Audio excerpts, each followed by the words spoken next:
Hey guys, welcome back to my channel. I hope you're all doing really well today. So over the weekend, I sewed a really quick sewing project, so I thought today I would show you how I made it. So it's just a really simple t-shirt, a little bit of a cropped length, and it has a square neckline.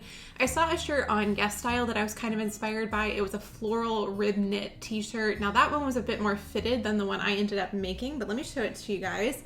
So it's made out of this really cute blue and cream floral knit fabric that I got on fabric.com, which is one of my favorite places to get fabric. It's really affordable, so I'll link to this down below. It came in a few other colors as well, including a rusty orange type of color, so that might be really fun for fall. I think this would also make a really cute turtleneck, doing this type of fabric in a turtleneck, so that might be an idea as well. But it was a really fun t-shirt to make. I just copied one of my existing t-shirts that I already had for a pattern, so I'll show you guys how I did that and then how I did this square neckline as well. This was a little bit tricky. I ended up having to redo it a couple of times, but I finally got it to where I was happy with it. So I really love the t-shirt. I made it a little bit cropped, so I think it looks really cute with jeans. And it's just the perfect thing for here at the end of the summer when I just want to be really comfortable. So I love the floral fabric too. It makes it just a little bit more interesting for a t-shirt. So let me go ahead and jump in and show you guys how I made it. So to make this t-shirt, I'm going to start by making a pattern. And to do this, I am taking a t-shirt that I really like the fit of, and the fabric has a very similar stretch to the fabric I'm going to use. That'll keep the fit the same.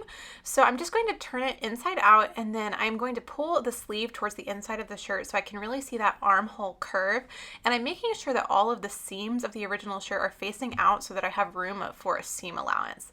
Then I'll just lightly trace the shape with a pencil, and I'm doing this just for half of the t-shirt, so I'll just cut it out on the fold. Then I'm taking a marker and just darkening up my lines here, and also adjusting the length to be a bit more cropped. I'm going with about 20 inches, and then also drawing on a square neckline, and that is the pattern piece for the front and back of the t-shirt. So next I'll move on to the sleeve pattern, and to make the sleeve pattern I've started with my sleeve turned inside out, and I'm just going to trace the lower lines, making sure to extend a little bit for a hem. Then I'll fold the shirt so I can see that upper curve and trace that onto my sleeve pattern, and then darken everything up with a marker. So this is just half of the sleeve pattern, so you could either go ahead and trace it to make a full complete sleeve or just cut it on the fold like I'm going to do today. Then the last piece that I need is just something to adjust the neckline for the back, because I want a rounded neckline on the back, so I'm just freehanding a little piece to add that neckline curve. So now that we have all of the pattern pieces, we can go ahead and cut the shirt out. So I have my fabric folded in half, and I'm placing the front piece on the fold here. Then I'll go ahead and cut that piece out.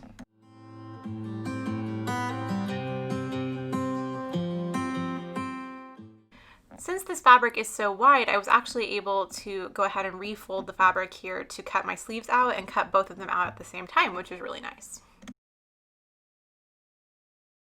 Then to cut out the back piece, I'm just going to layer together the piece I used for the front and also that little neckline adjustment that I made, and then use that to cut out the back piece with the rounded neckline.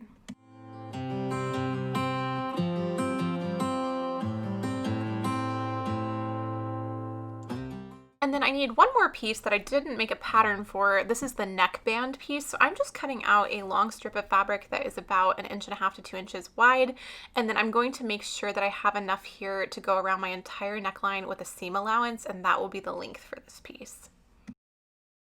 So now that everything is cut out, I can actually get started sewing the t-shirt. So first things first, I'm going to pin the shoulders together on the front and back with the right sides together, and I'll stitch these seams down using a 1/2 inch seam allowance. You can do whatever seam allowance your seams measured to, or however much you added.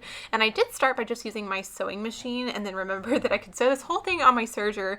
Since this is a knit fabric, we want to use a stretch stitch, so that could be either a serger, a really wide zigzag stitch, or you can even use a straight stitch on the sewing machine and just be sure to pull and stretch your fabric as you're sewing, and that will work out as well. So next we're going to make the neckband, and the first thing you want to do here is pin it together with the right sides together at that short end, and then we'll just stitch this in place.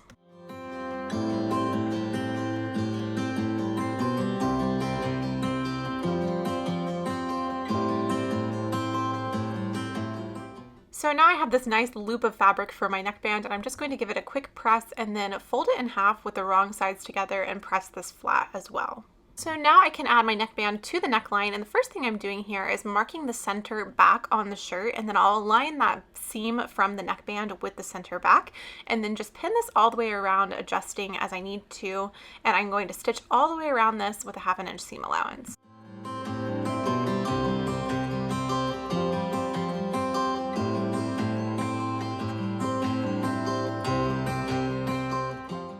Now, normally when you make a t-shirt, this is where you stop with the neckband. You just sew it on like I'm doing here. So you can stop here, but I am going to fold mine to the inside to make it look a little bit more like the original one from Yes Style, and just top stitch on this neckband.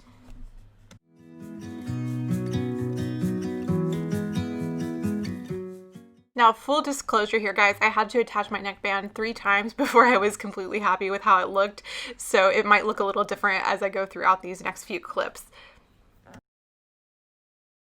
So here's what the neckband looks like now that it's top stitched, and I just wanted to add one final detail here to make the square shape stand out a little bit more. So to do this, I'm finding those lower points of the square neckline, and I'm just going to pinch that fabric together a little bit right here, and then sew on the back side to make that corner a little bit more sharp. I'm just going to sew across the neckband and not into the seam. So hopefully you can see here, I'm stitching at an angle and just right up to the seam with a lot of back stitching. So after I added those 2 tiny seams, here's how the neckband looked. I think it looks a lot more just crisp and more similar to the inspiration shirt. So now we can start to construct the rest of the shirt. So I'm going to start here by attaching my sleeves. So you want to lay out your shirt so that you can really see the armhole area, and then I'm going to pin on my sleeve with the right sides together. I like to start with either end and the center, and then just adjust the fabric in between so that it fits. This one I did find I had to stretch just a little bit as I was sewing to make everything match up properly, which makes sense because of the different directions of the stretch on the fabric. So just be aware that that might be something that you have to do.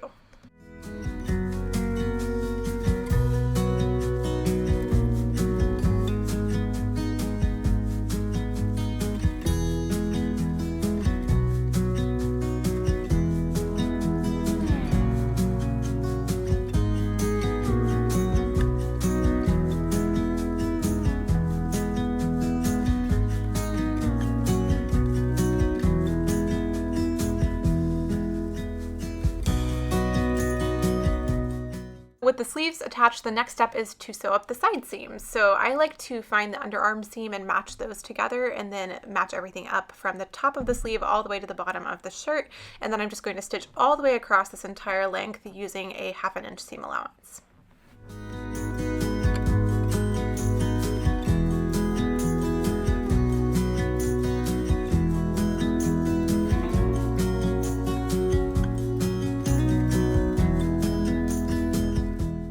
So with the side seams sewn, try saying that 10 times fast, I keep getting tripped over that, but with the side seams sewn, the shirt is really starting to take shape, so I'm just trimming off my threads and giving it a quick press, and then we're ready to hem. So the first thing I'm going to do is use my serger and just finish off the edge of both sleeves as well as the entire bottom of the shirt.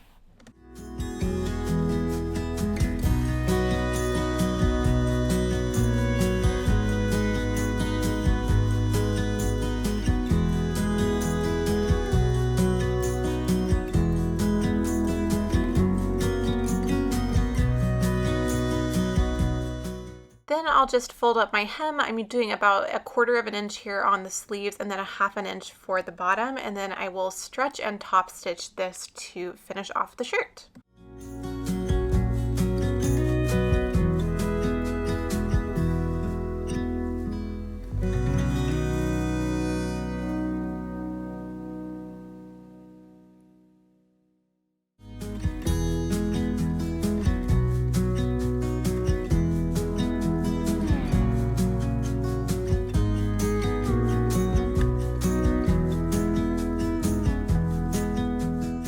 Once the hems were stitched in place, I just gave everything a final press and this shirt was done.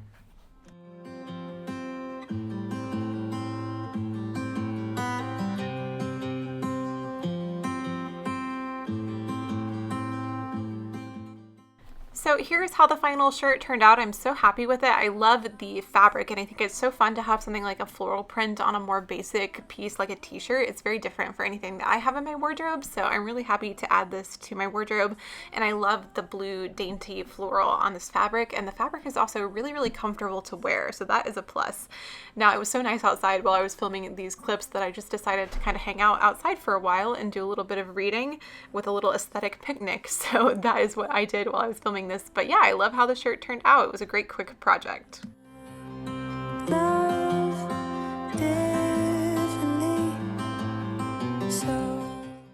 Alright guys, that is going to be it for today's video. I really hope you enjoyed it and enjoyed seeing how I put this t-shirt together. Let me know if you have any questions down in the comments below, anything that wasn't clear. I would love to try and answer that for you. And if you're new to my channel, I would love it if you would go ahead and subscribe by pushing the red button down below so you can stay notified when I post videos in the future. I have another sewing video coming up here in just a couple of days, so stay tuned for that. And if you'd like to keep up with me outside of YouTube, I am over on Instagram. My username is @JustLaurenJohnson, so you can go follow me over there to keep up with a little bit of behind the scenes and my everyday life, and I would love to see you over there as well. But thank you guys so much for watching and hanging out on my channel today, and I will talk to you in the next one. Bye! But I'm a tough one sometimes.